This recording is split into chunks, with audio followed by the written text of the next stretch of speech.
Active voice पहला और दूसरा है पैसिव वॉइस।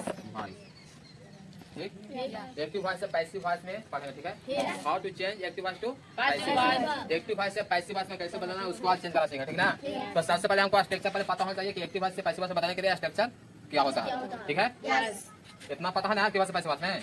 तो सबसे पहले लिखेंगे का चीज स्ट्रक्चर, का चीज स्ट्रक्चर। ठीक, सबसे पहले लिखेंगे स्ट्रक्चर में, सबसे पहले लिखेंगे सब्जेक्ट। ठीक है, जब भी सब्जेक्ट आएगा जैसा सब्जेक्ट रहेगा उसी अनुसार अपना वर्ब लेके आएगा। कौन सा वर्ब?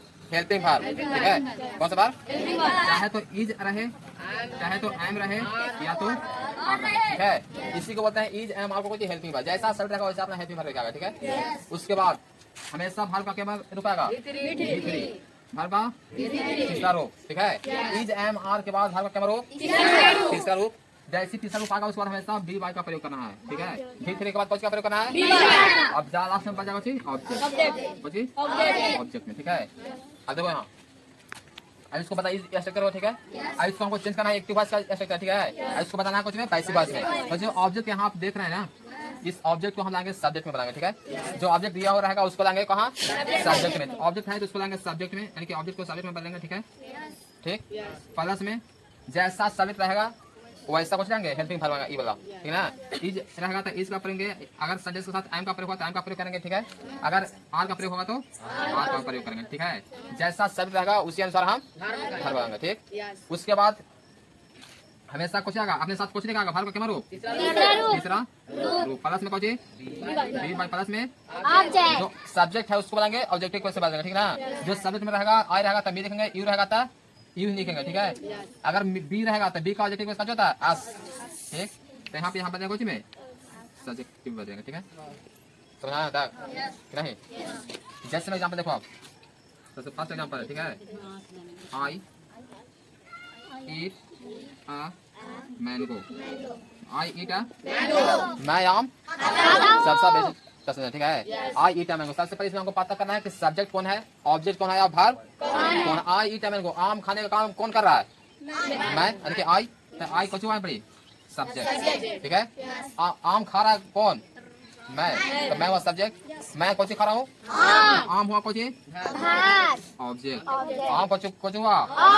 ऑब्जेक्ट। ठीक है, अब आम के लेके कौन कर रहे हैं? ताक रहे हैं कि खा रहे हैं? खाना कौन हुआ?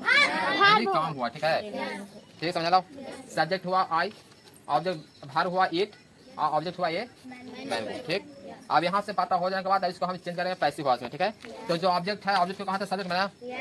ऑब्जेक्ट ए, ए लिखेंगे ए मैंगो। ठीक है, अब ए मैंगो है तो ए सब्जेक्ट जैसा कुछ बोला जैसा सब्जेक्ट रहेगा उसी अनुसार हम हेल्पिंग वर्ब बनाएंगे। ठीक है, तो ए मैंगो है, ए मैंगो के साथ कुछ जाएंगे आम कितना खरा एक ना, तो अगर सिंगुलर नाउन रहेगा तो सिंगुलर वर्ब लेके आएगा।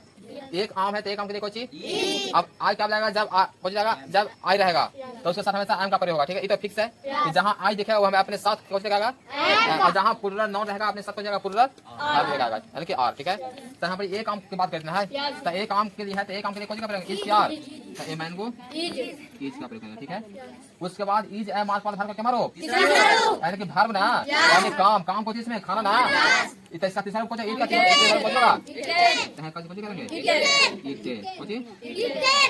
है, अब वर्ब के तीसरा रूप के बाद कौन प्रयोग करना है?